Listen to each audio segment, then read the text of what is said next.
So who are we?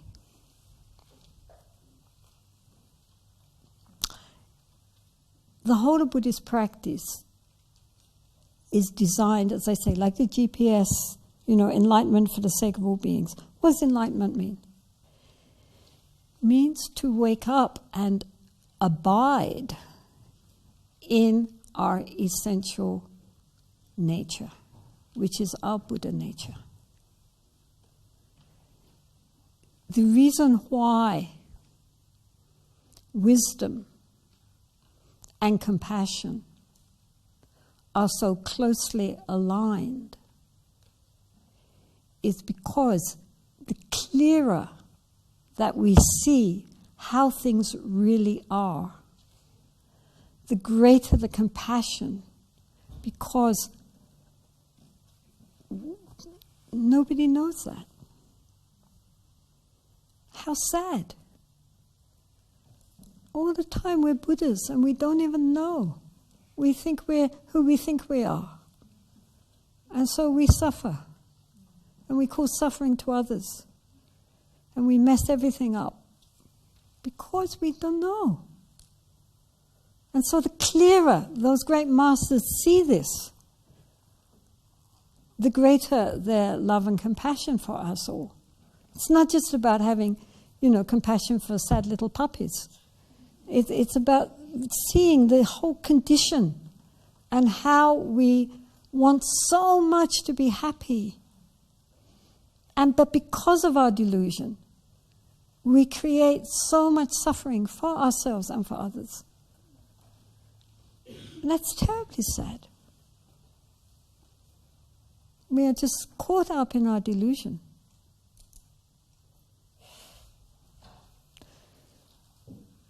So, mostly, people, all of us, are living at the very surface of our mind. Right?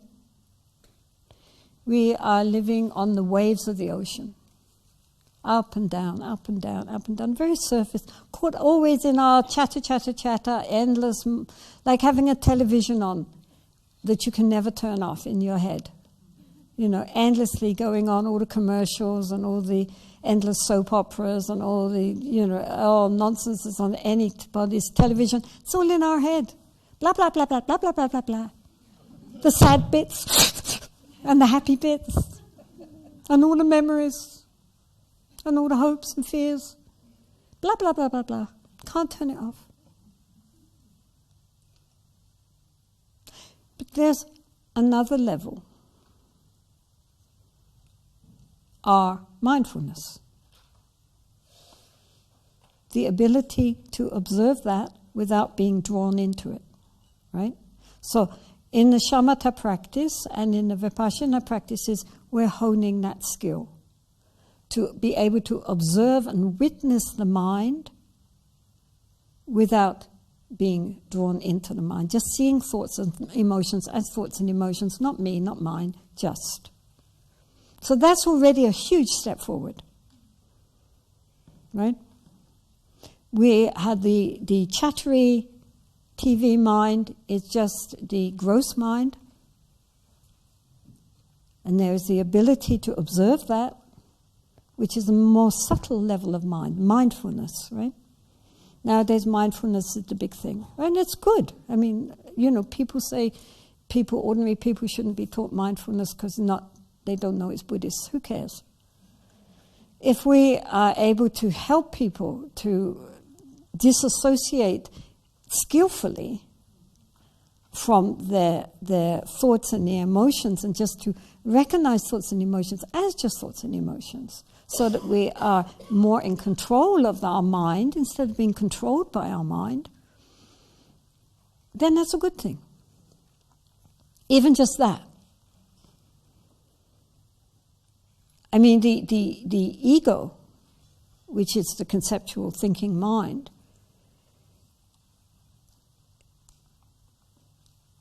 is a terrible master. But it's a good servant. We're not trying to stop thinking. Thinking is a brilliant thing. We're not trying to end up blank. But we should be in control of the mind rather than controlled by it. Then, if we are in control of our mind, then it's a wonderful tool.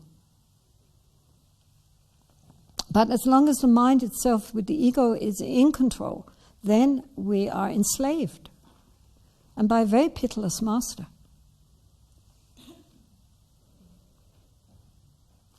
Anyway,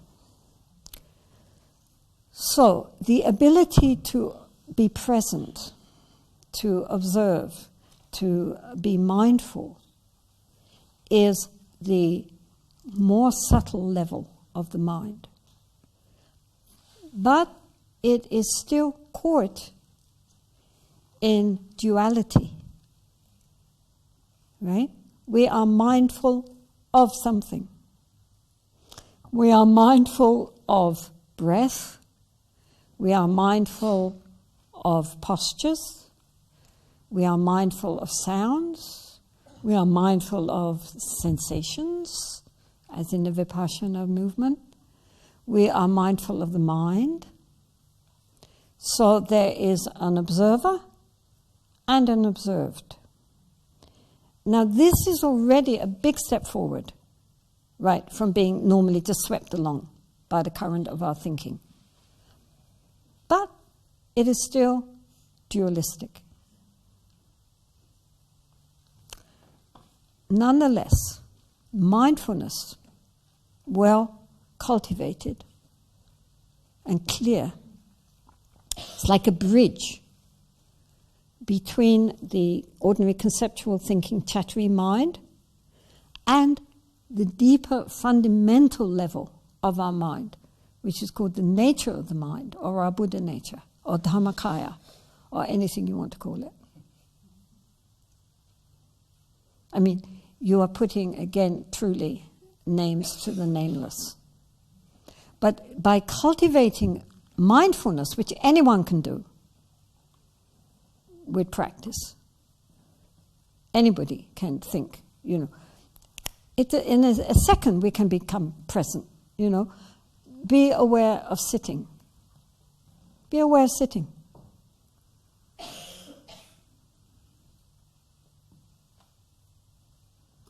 We can all be aware of sitting. How our body feels, the feeling of the ground between our feet, our hands, breathing. Not difficult. Being mindful is very easy. Problem is to be mindful of being mindful. Because we're mindful for a minute and then off we go again. So this is the problem. It's the actual practice of mindfulness in itself is quite simple, but to sustain it is difficult. This is why people do retreats, in order to give themselves an environment in which everyone's trying to be mindful, and so that encourages us to remember to remember. The word for mindfulness in Tibetan and in Sanskrit is actually the ordinary word for to remember. And so the direct obstacle is that we forget. We forget to remember. Remember what? Remember what's happening. Yeah. So once the mind has been trained, first we're taming it through shamatha, and then we're training it to stay focused and present, which is mindfulness. That begins to transform the mind from being a scattered mind all over the place to being a mind which is present and cultivated and aware. When the mind is transforming itself through the presence of mindfulness, then it can transcend.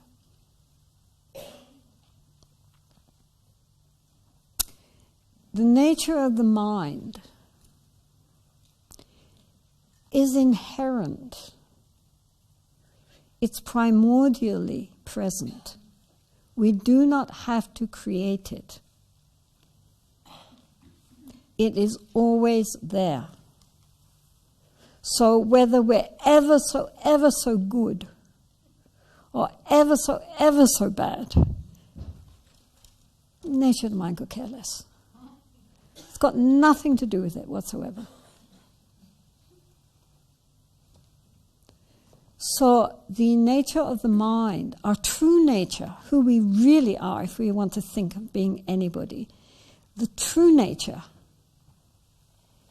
is beyond subject and object. There is no sense of I and no sense of other. That doesn't mean that we therefore become a kind of amorphous blob. But that sense of separation just does not pertain in that state. There's just this open, spacious clarity.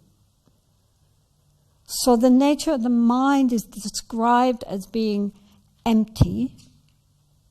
Empty because you cannot see it, you cannot grasp it, you cannot taste it and touch it. It's beyond the senses. We cannot perceive it. So therefore, it's empty like space. Space cannot be seen. It cannot be tasted, touched. Has no color.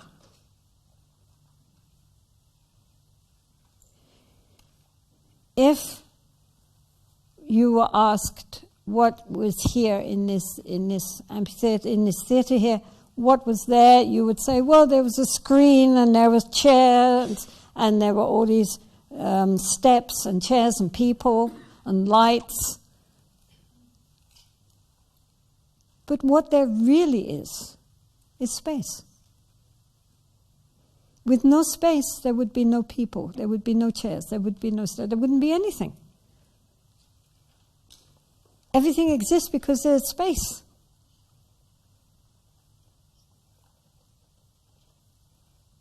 So you all went off for lunch, and many of you put your bags or something on your seats so that when you came back, you could find your seat, right? You'd never been here before, but nonetheless, you come down and somebody's, excuse me, that's my seat.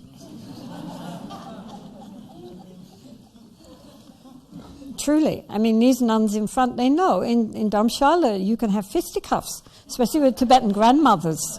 You know, this is my seat, right? You know, whoa, take one of their seats. But nobody can say, excuse me, this is my air. You can't breathe my air. This is my air. Stop breathing in my air. No? Here we are all sitting in this very enclosed area, breathing in and breathing out each other's air, and nobody's fighting over it.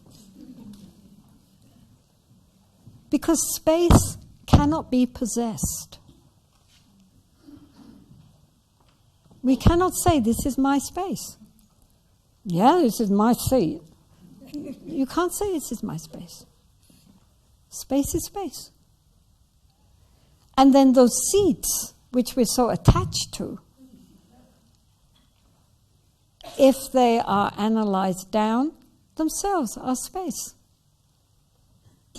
Everything is space. Our human body, which seems so real and so strong and so solid, is space. Ultimately, everything is space. On a relative level, well, okay, this is ultimately space.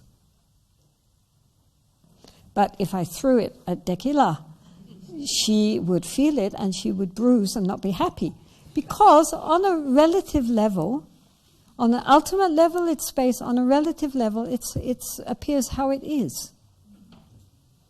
So likewise, on a relative level, we are who we say we are and we are what we think we are. And that's fine, that's how we function on a relative level, on a conventional level. But we are not just conventional level. We are also ultimate level. Always. our problem is we don't have to invent the ultimate level. We don't have to create it. What we have to do is realize it. All beings, all living beings have Buddha nature. Buddha nature is not like a little Buddha sitting inside you. I mean, this is the problem with the word, in English. In Sanskrit, it's called Tathagata, which means like the womb of the Buddha, the Tathagatas. But in the Tibetan, Nyingpo doesn't mean Buddha Nyingpo, yeah. It means like the essence, Buddha essence, the essential quality of a Buddha. Nyingpo. Yeah, it doesn't have such a solid sound as Buddha nature tends to have in English. And so it doesn't mean that everybody has a separate little Buddha nature. The whole point of Buddha nature is that it's omnipresent. And this is why it is compared to the sky, the space, because you can't say, this space is better than that space. It's just space, it's space. So the nature of the mind is space and empty. Right? So nature of the mind is empty, like space. You can't grasp it. You can't see it. It has no limits. Space is all-penetrating. Everywhere is space. You cannot say space does not exist here because it's everywhere. So, nature of the mind is empty, like space. But, unlike space, its other quality is what in Tibetan is called selwa. And selwa is, again, one of those words which is, who knows how to translate. It means clear, it means luminous, and it means cognizing. So different people translate it in different ways: clarity, luminosity, lucidity, cognition. And it means all of those things, but there's no word in English which incorporates all of them together. So just keep in mind, that's what it all means. It means a luminous clarity, which knows. So the essential nature of the mind is that it knows. We all know, right? We are all aware. The fact you can see me or hear me is because we know. This knowing quality in Dzogchen is called rikpa. Rikpa just means know, to know something. That's all. I mean, they have all sorts of wonderful words for it, primordial awareness, but actually it just means to know. We know. There is that knowing quality without a knower. Hearing without a hearer. Seeing without a seer. That open, spacious awareness, which has no subject and object. It's just all-encompassing. That's the nature of the mind. And it's an awareness beyond the ordinary awareness which we can know about, which is why it's always, people write so many books about it, and it's all these high-level praises, but the actual relationship is really fairly simple, because it's the fundamental nature before all the elaboration. So it's naked. The symbol for the ultimate nature, for the Buddha nature in the Nyingmapa tradition is Samantabhadra, who is shown as blue because the sky, and naked just sitting there. Because that's a symbol of the sky-like nature of the mind, which is unadorned.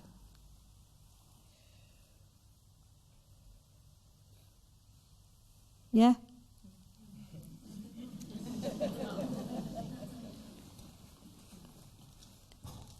So to glimpse this inherent nature, our Buddha nature, in itself is not so very difficult.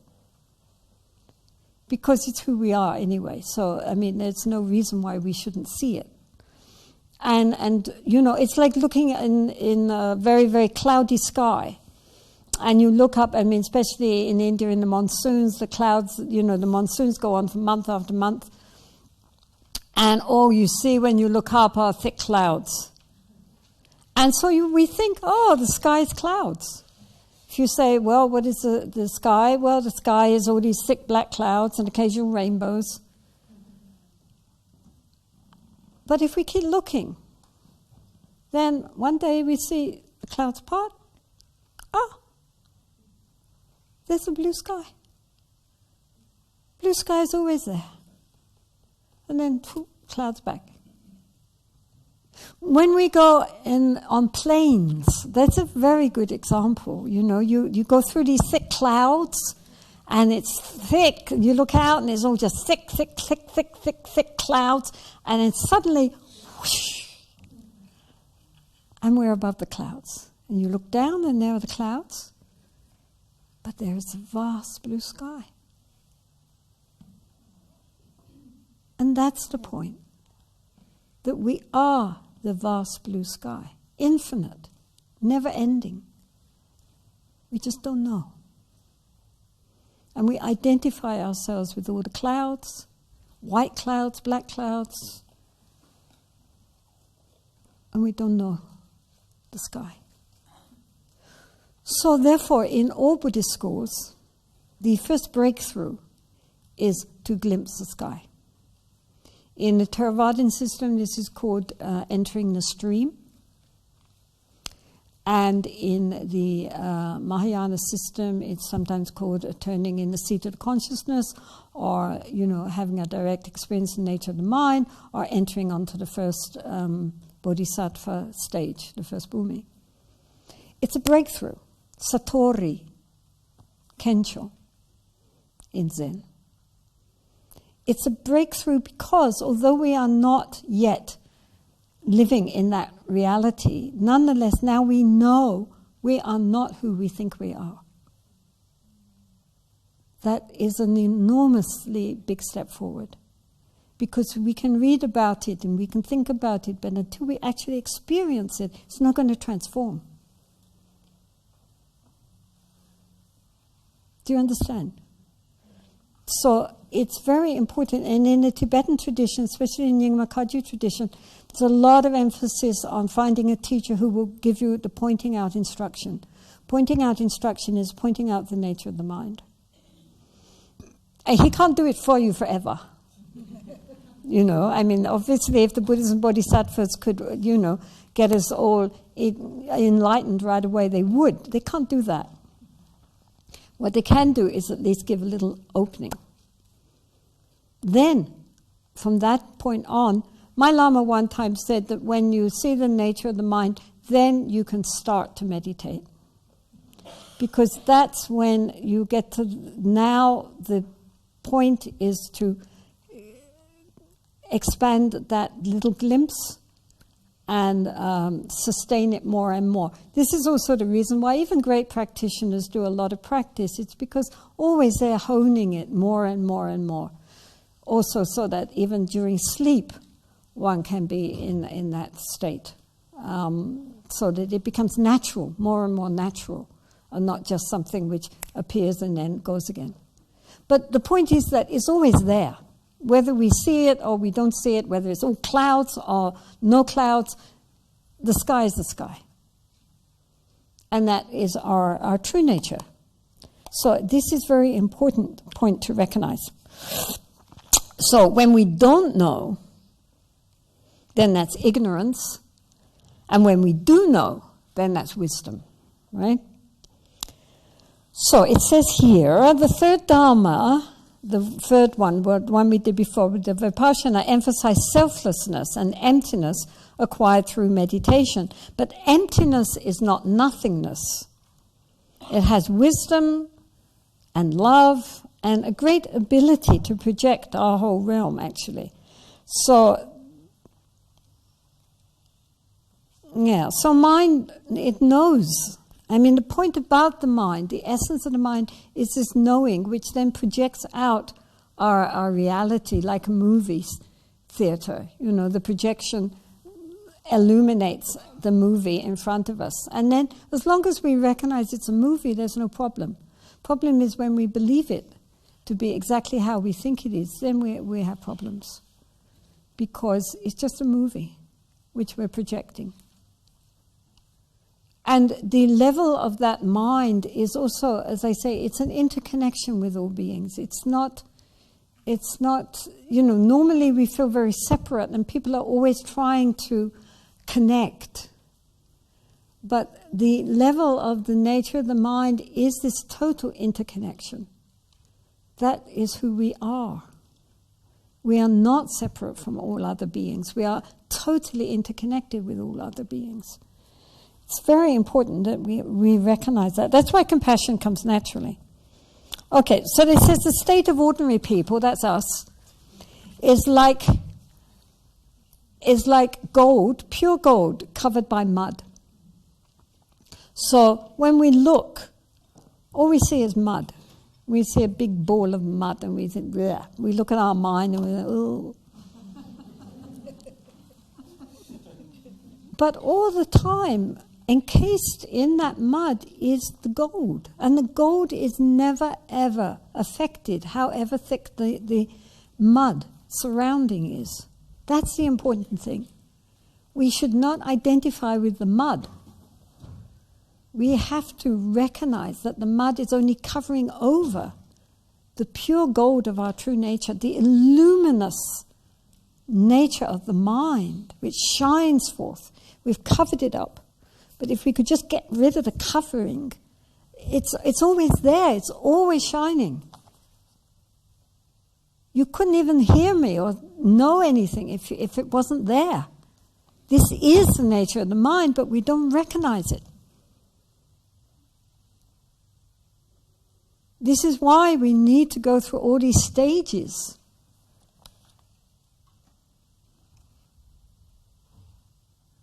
But it's always there. Just waiting. I mean, it's infinitely patient.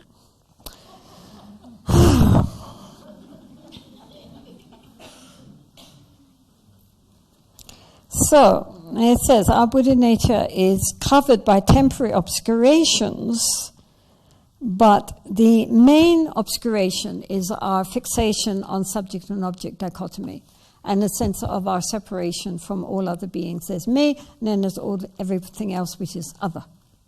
That is our main delusion, but it can only really be transformed through a direct experience of the nature of the mind. I mean, we can think about it, but so the view is to recognize the Buddha nature present in oneself and all sentient beings. Meditation is to sustain the continuity of that. The action is to mingle the view with daily activities and in accordance with the Dharma. And the fruition is to realize totality like the sun shining in a clear sky.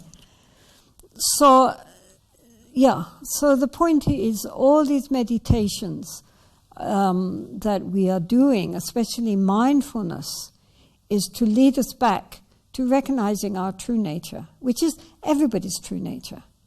It's not I'm a Buddha and the rest of them are just little sentient beings.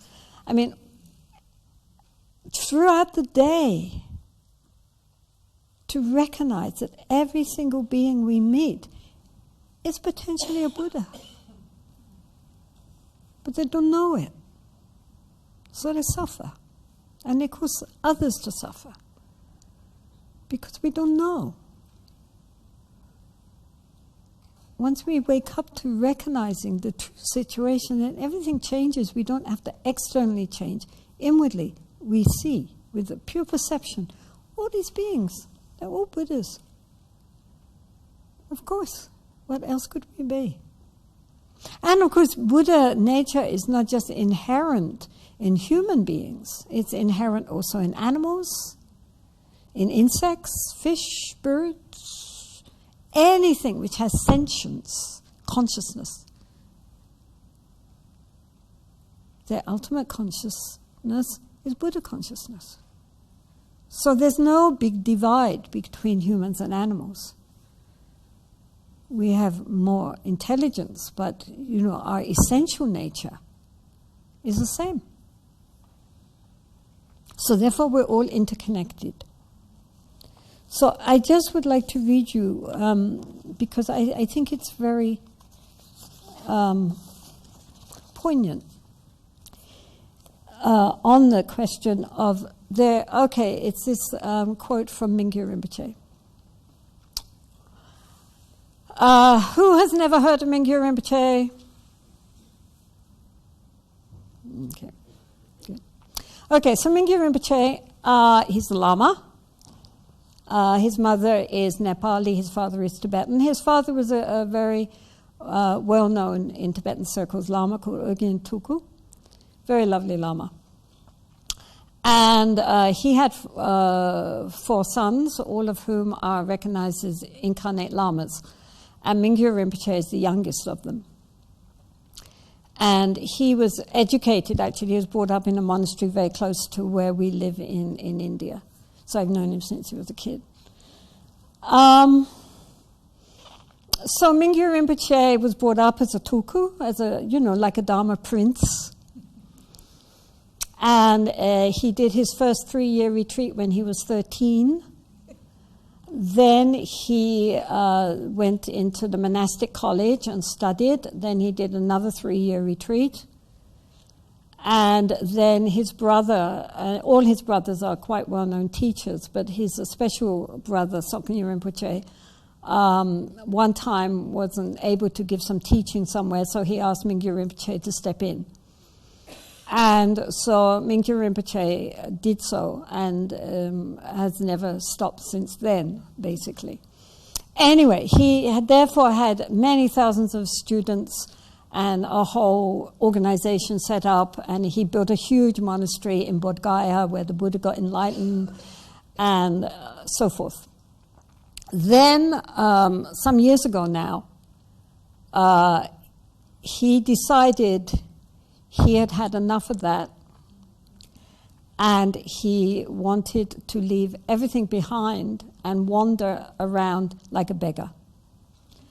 So he wrote a note, a letter to his attendant and his mother and everybody saying, okay, I've gone, don't look for me.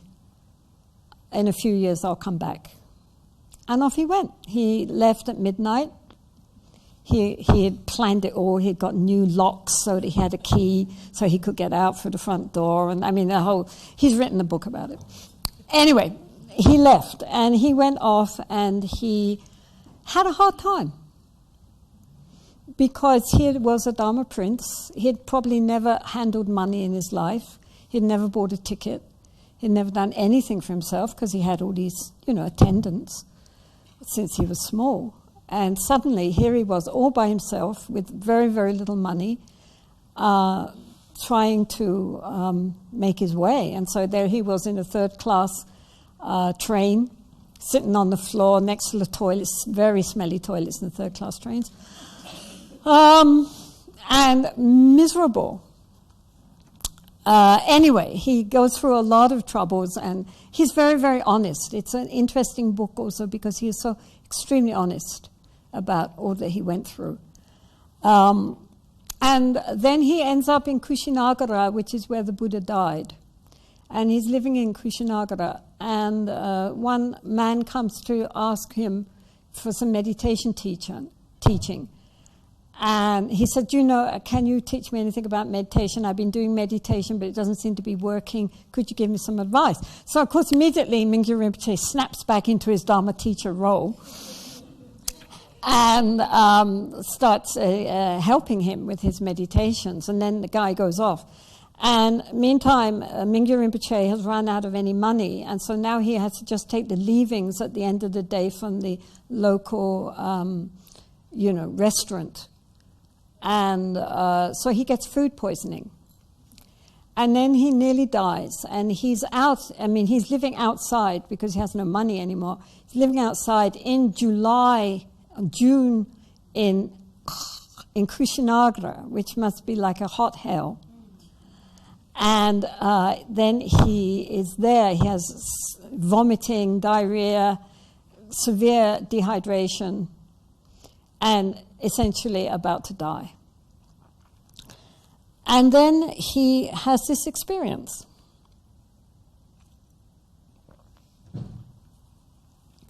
So I will read it to you just because, words cannot describe the experience, but this is the clearest I've ever heard anybody describe it from a Tibetan Buddhist point of view.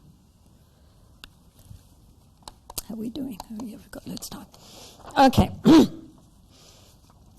So he says, awareness and emptiness became one, indivisible, just as it always is.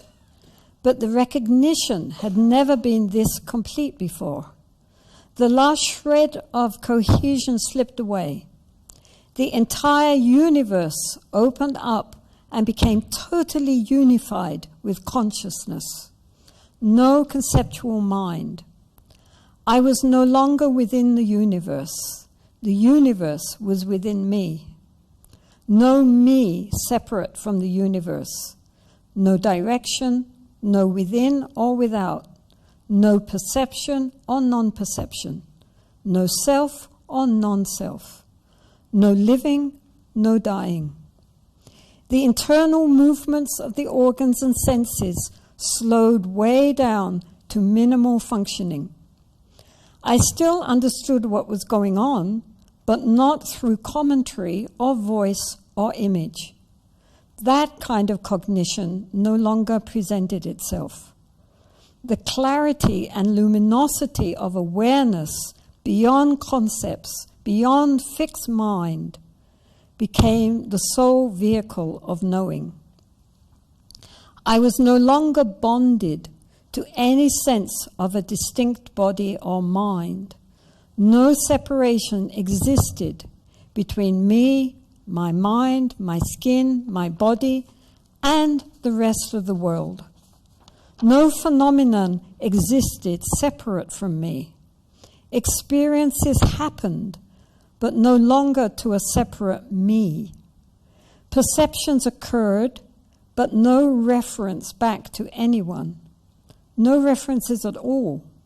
No memory, perceptions, but no perceiver. The me I had recently been, sick, healthy, beggar, Buddhist, disappeared like clouds that move through a sunlit sky. The top of my head came off. My hearing and my seeing became just hearing, just seeing. At best, words point to something beyond the conceptual mind that the conceptual mind cannot know.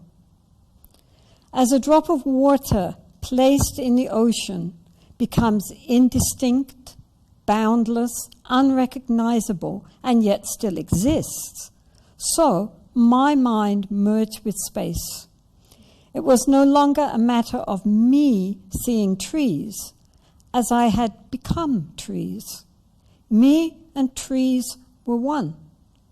Trees were not the object of awareness, they manifested awareness.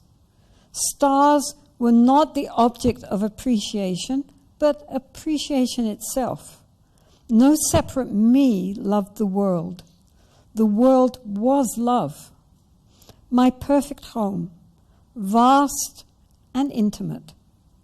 Every particle was alive with love, beyond fluid, flowing, without barriers.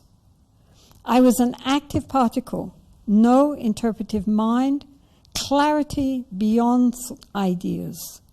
vibrant, energetic, or seeing. My awareness did not go towards anything, yet everything appeared. As an empty mirror, both receives and reflects everything around it. A flower appears in the empty mirror of the mind, and the mind accepts its presence without inviting or rejecting.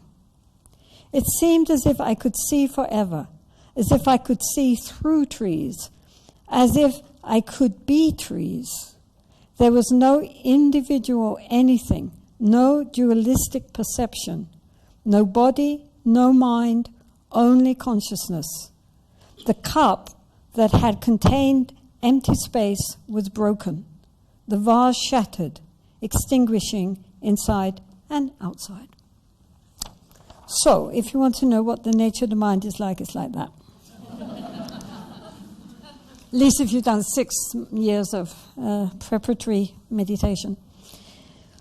So anyway, the point of all this practice is to recognize exactly what he's talking about here. I find it interesting because what he's saying resonates so much with what all the great mystics of the world have been saying since beginningless time. Don't usually find Tibetans who describe it like that. And if you read the great mystics, exactly what they are saying, I mean, even though they use more theistic language, they're saying exactly the same thing. So this is our nature. It's not like that because he's Mingyur Rinpoche. All of us have that in us, but normally we don't recognize it. And so the point of our practice is just to come back to recognizing our home where we have never ever left, but we don't know that. So we wander all over the place until we come back home and realize that this is where we've always been. We don't know it. This is our tragedy. This is why the Buddhas and Bodhisattvas have compassion, because we don't know. So what we need is to wake up to our inherent wisdom mind, which is in us the whole time, if only we can access it.